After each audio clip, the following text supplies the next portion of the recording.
So loneliness kept coming up on the channel during the course of 2025. It came up like, honestly, at least a dozen times across different conversations. And, it's an HR channel. Like, what does this have to do with the workplace? Well, I found a loneliness expert to talk about that, and that is all coming up now.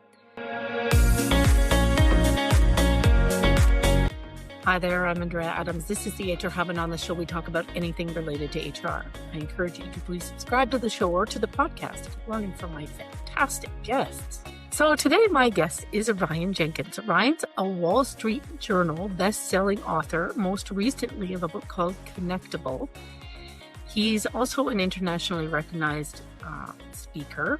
He's going to be in Edmonton soon, actually.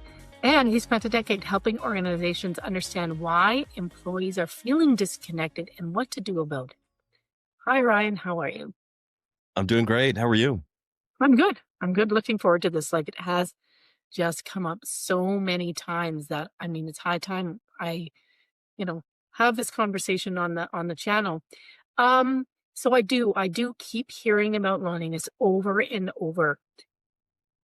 Are more people feeling more lonely? And maybe let's focus on North America, because I'm sure there's lots of worldwide variation. And what does the research and data say about loneliness?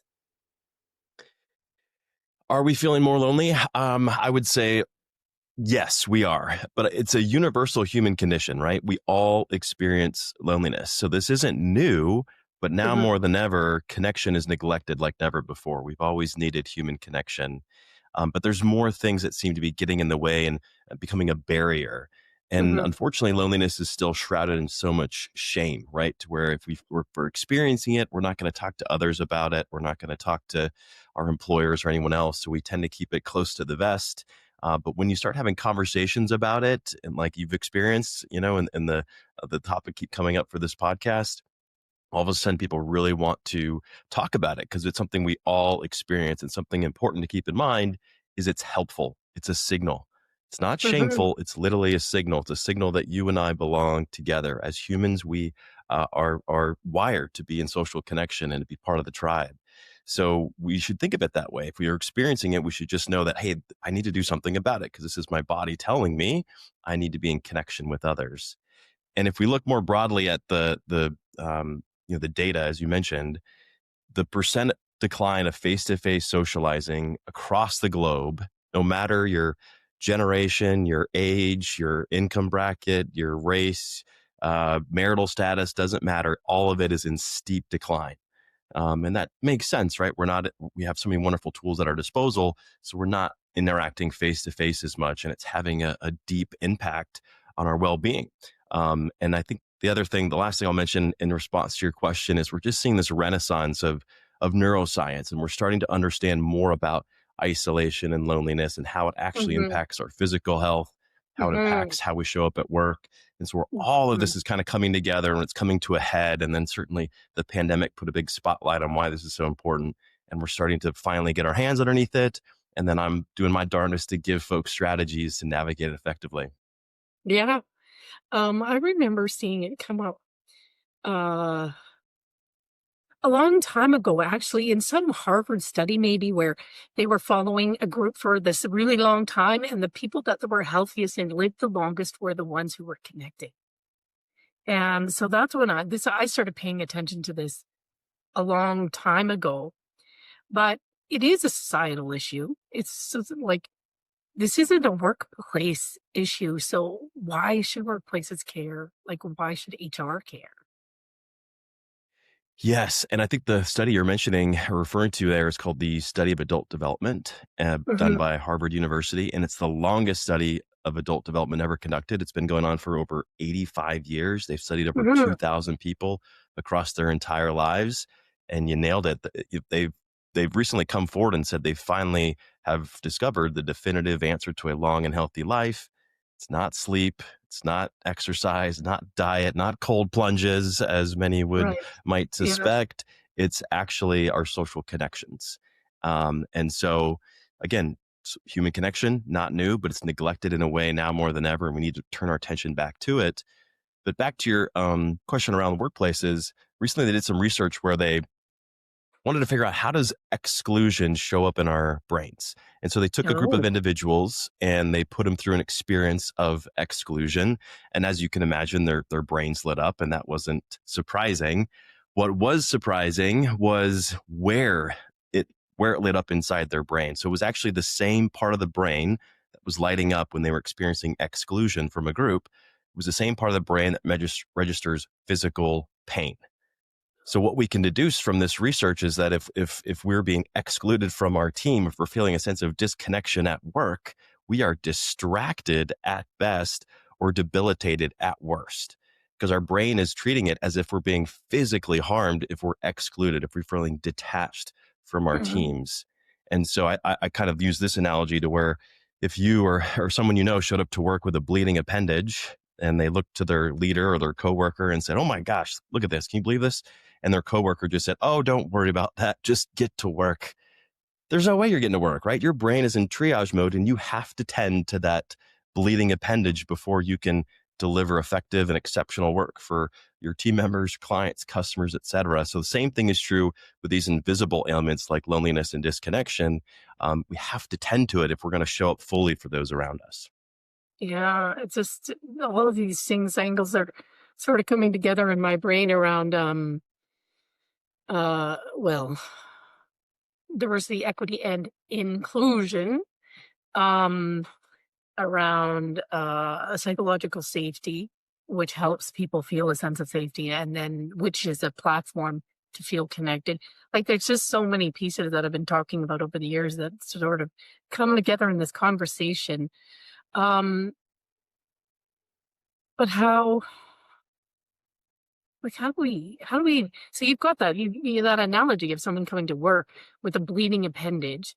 In our case of loneliness, they're not really bleeding, right? But Yeah. so we can't see it. How do we spot loneliness? Or do we just assume that everybody has a bit of loneliness and manage around that? I don't know. Yeah. Well, according to the data, the research that we did for the global workforce, 8 out of 10 global workers feel disconnected at least monthly. 8 out of 10 say they experience some kind of disconnection at least monthly. So, and there's only 2 out of 10 people say they have a close connection at work. So I would argue Oh. it's safe to assume to start from the perspective that everyone around you is looking for more meaningful connection. It's like, as we just discussed, it's our most significant need. It's not our most urgent need. Food, water, shelter, all that takes priority. But what tends to be our most significant need is connection with others. So start from a place that you yourself and those around you are in dire need of more connection. So start from that standpoint, but certainly some indicators that you can look for. If you're a leader and someone stops offering input, and you can kind of see them starting to retreat. Loneliness is this very interesting emotion that we feel when we experience loneliness. We tend to turn inward, which is the exact opposite of what we should be doing. And as we Yeah. turn further and further inward, begin to distrust people more and more and more. And so we tend to turn inward, and we don't normally help ourselves when it comes to loneliness. This is if it gets to be a real problem. We really start to turn inward. And so what we have to rely on is the tribe, the team, to proactively come and pull us back in. So again, these signs are really important. We all should be looking aware for them so we can go out and pull our team members back into the tribe. Couple Mhm. more, I would say, if someone's only talking about work, right, and they're dodging personal stuff. Of course, people sometimes want to keep those two worlds separate. Now, more and more, I feel like these things are blending. But if someone's only talking about work, that might be an indicator that they're experiencing more loneliness than perhaps is healthy at work. And then the last thing I would say is maybe an apathetic attitude, right? Their unwillingness to present or defend their ideas, just kind of passive approach to work might be an indicator as well. Mhm. Um, I just keep thinking as you're talking about the idea of a connection, and just how satisfying and how and the craving to feel connected, and how rewarding it is when you do. Um, but if we're thinking about it in a workplace context, what does a like if I were to write a business case, we should increase connection or we should decrease loneliness in our workplace. I'm going to write a business case. you know, to do stuff. What would be in there? Yes. Yeah. What we found, and I actually heard this just today on a call with a client. I'm getting ready to go speak for this group, and they're wanting to cultivate more connection. They're like, everyone's telling us, this was the client telling me this, everyone's telling me and the leaders that they want connection. And then when we do things, they're not showing up. Totally. Yeah. Or they're freaked out, or they're like, oh my God, another forced fun at work. Yeah. Yes. Yeah. Okay. And so, we kind of push back against this notion of let's not add anything additional because everyone is already busy enough. And we don't want to add a happy hour or an offsite or all these other things in an effort to team build and to create more connection. We got to Mm-hmm. find ways to weave it into what we're already doing. And it takes a lot less time and effort than people are thinking. According to Gallup, we just need one other connection, one other strong connection at work, and we start to receive all these benefits from connection. So just one other person, and then it takes as little as 40 seconds to generate a connection. As long as both parties are feeling seen, I mean, that's the ride in an elevator that you can literally Mm-hmm. change the perspective and the connection level of someone around you. So we just look for these moments, and we've created a model that we call team connection model, and it's really Mm-hmm. the idea is we're moving from team building to team binding. So team building is not bad. It's just incomplete. And it's occasional. It's Mm-hmm. all about assembling, right? Stacking. Think of it like a brick wall. You're just stacking bricks.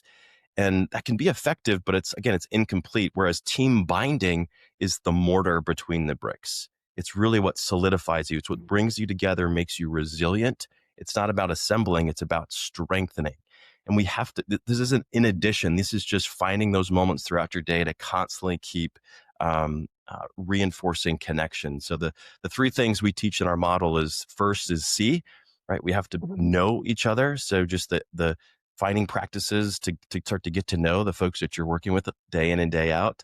Step Mm-hmm. two is sync. We got to find ways to be moving in the same direction. And the third and final one is just support. We have to know that I have your back, you have mine. So those three elements, then there's really subtle ways you can be doing those in every one-on-one team meeting, making it part of your culture. So again, it's not an add-on. It's not something, like you said, forced fun. These are things we just have to start to commit to day in and day out. How can we make someone feel seen? Like, like us, take the HR out of it, the leadership out of it. Like, just as individual to individual, how can we help someone feel seen? The most basic thing I'm gonna say, but I want to give a little bit more science, and people find this fascinating. We'll play a little game here. So, Andrew, Okay. there's something very unique about humans. It's on our face that allows us to connect with each other, that makes us distinct from any other animal on the planet. Any guesses what it is? Eyeballs. The eyes. Eyeballs. What specifically about our eyes? Contact. Eye contact. Eye contact. How do we know if someone's looking at us? I don't know. Like, It's just you can our tell. You could just feel it. I don't You know. can feel it. There you go. That's a good one. You Well, can see their eyes. what's really different about you and I as humans is what's called sclera. Sclera. It's the whites of our eyes. Oh, yeah. So think about it. Okay. Any other animal on the planet, some like horses, dogs, Yes. pigs. There's other animals that have sclera, but you can't see it very much. You and I as humans are the only animals that have highly pronounced sclera.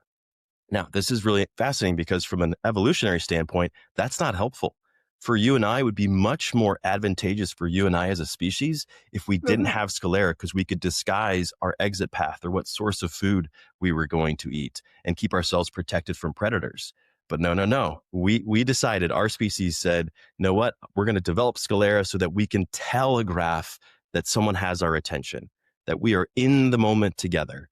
And so we prioritize connection over concealment.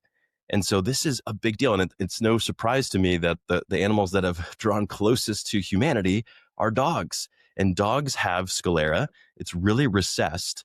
But, if they look out of the corner of the Yeah. eye, you can see it. But what's special about dogs is they have a special, unique muscle in their eye. Its intended use is to pull back to reveal more sclera. So they've used that to actually connect with humans. And again, no surprise why they've drawn closer to humanity. So I say all this because we're talking about this idea of feeling seen.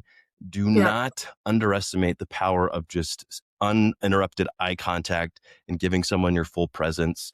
We can't duplicate this in the digital world. It has to be done in person. And as you mentioned, you know it when you experience it. And we've all been in those rooms where we're interacting with someone and their attention drifts over our shoulder, and all of a sudden you shrink you feel real small because you no longer have their attention. So again, back to this idea of having someone feel seen.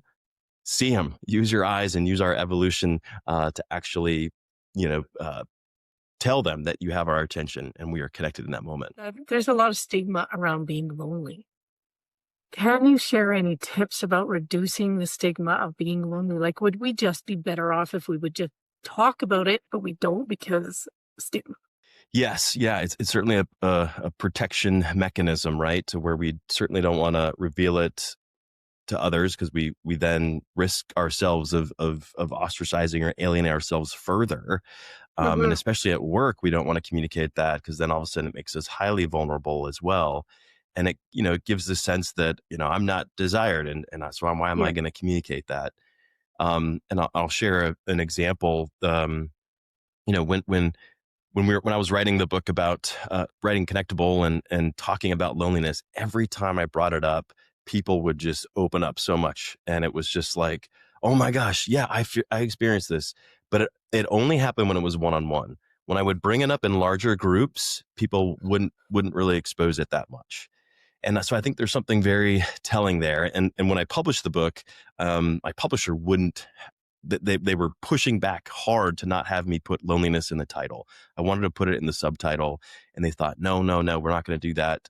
And in hindsight, I'm glad that we ended up didn't do it because again, there's just so much stigma.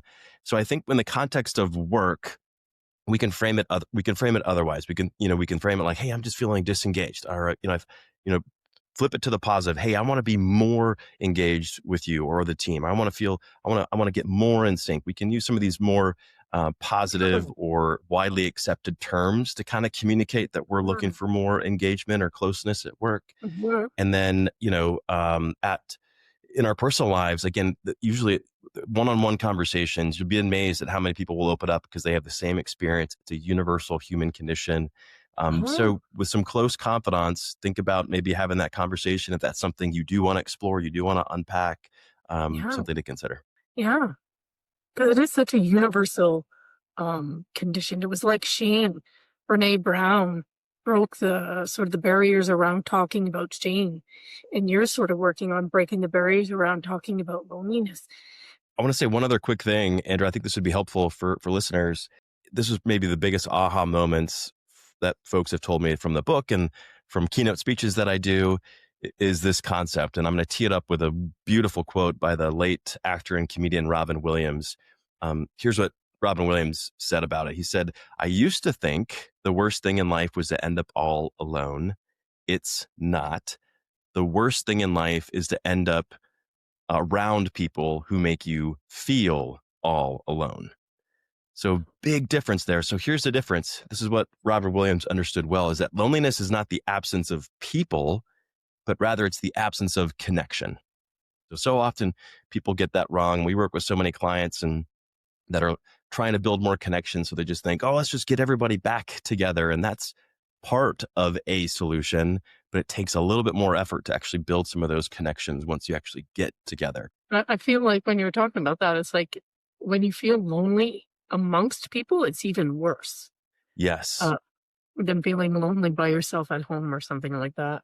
So HR, though, let us talk about HR. This is a HR YouTube channel. We are in a position sometimes, not like, we need support and everything, but we're in a position to do systemic things in our organizations to make a difference. What do you suggest from a professional point of view for HR? There's a lot of things that we can consider. And I think having some kind of rally cry around connection, like I'm working with a very large company right now that's bringing a lot of their organizations or a lot of their team members back together, like physically in the office. Yep. This isn't a back to the office. It's back to each other. Like we're doing this to sustain culture. And so I think having a rally cry like that, where we're not thinking about this as just metrics and performance. It's really Mhm. about, this is how we build culture. We're just having simple strategies. One of the strategies we teach is a practice called Connect 5, where at the top of a meeting, um, team members take 5 minutes where one person shares one non-work related picture. That's it. Just 5 minutes. You show a Mhm. non-work related picture. You talk a little bit about it. And then that's it. You go on to your meeting. Because typically what happens in meetings is we're just communicating. We're not actually connecting. And so we Mhm. have to be intentional about building in these practices. So HR can take a really unique approach by having specific strategies like this in order to help guide some of these discussions, because we got to be intentional about it. If not, it's just going to slip through our fingers, and we're not going to be connecting, and we're not going to have the loyalty and the strong teams that we desire. So for the people, the HR people that are watching this and that they themselves may be feeling lonely, what can they do? So here's a really good practice for everyone to teach. We interviewed Dr. Stephen Cole for our book, and he's a professor at UCLA that studies loneliness at the molecular level. Oh. Fascinating individual. And he was talking about, there's one way, there's one way to override the threat circuitry in your brain that is on when you're experiencing loneliness. And there's Mm. 4 magic words you can use in order to override the threat circuitry. So a good way to think about it is, if you're in a building that's on fire, your brain kicks into a threat circuitry and kicks Yep. your body into fight or flight. And you will Yep. then run out of that building. That's a good thing. That's a healthy brain in action. Now, Dr. Stephen Cole said there's only one way to override what's going on in someone's brain, and that's through dependency.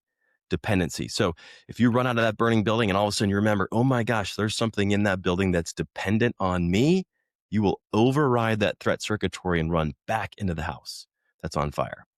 So that we can use this at work as well. And so we have to create dependency. That's one of the things that's causing us to be more disconnected and lonely now than ever, is you and I are less dependent on each other. We don't need each other to figure out how to do X, Y, or Z. We turn to ChatGPT and all the other useful tools at our disposal. We are less dependent on each other than ever before, and it's causing our teams to weaken.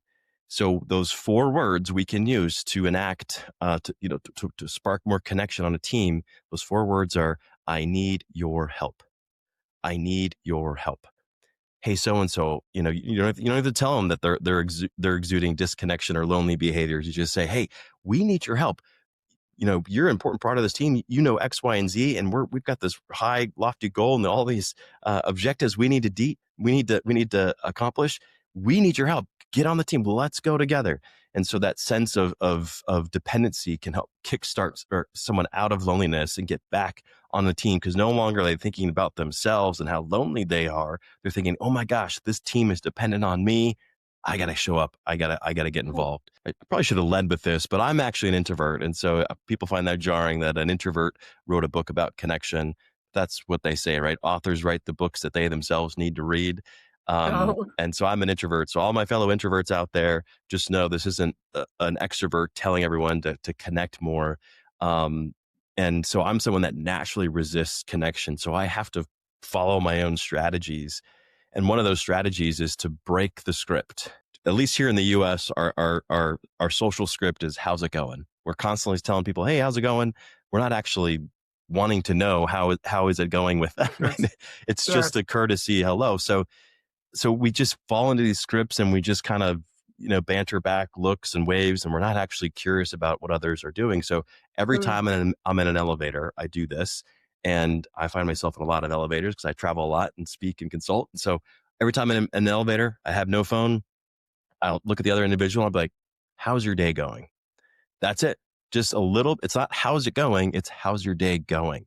And it immediately puts people right in that moment thinking, how is the day going? Shoulders drop, phones are put away. We have a small exchange, and we both go on with a slightly boosted well-being. And so it's enough of a social script break where it's not weird, right? I'm not like, tell Yeah. me your life story. It's just, hey, how's your day going? Or how's the morning going? Yeah. It's subtle enough, and it's not so far out of an introvert's comfort zone, and it works every time. So find ways to break the social scripts, and Mhm. we all have our own little knacks, and we got to get out of that. Next question, final question. Where can someone learn more about this? Find you, find your book? Yeah, people can find me at ryanjenkins.com. That's the mothership, ryanjenkins.com. And I tease some of these tools and solutions. I've got a connection kit that if y'all want to download this for free and enact some of these, it's perfect for HR professionals. Go to connectionvault.com. So connection vault, like a bank vault, vault.com. And you can download these and just put them to use, share them with your colleagues. And I think you'll find these really, really helpful. Well, thanks, Ryan. That was wonderful. I am thinking about those little bits of advice that you had around looking people in the eye when you're talking to them and asking them how their day is going, like you are asking for an answer. It's not just a greeting. I did an episode maybe 3 or 4 months ago about Generation Numb, and that was one of the episodes where disconnection and loneliness just came up over and over and over. And a link to that is right here. Thanks for watching out there, and we'll see you next time.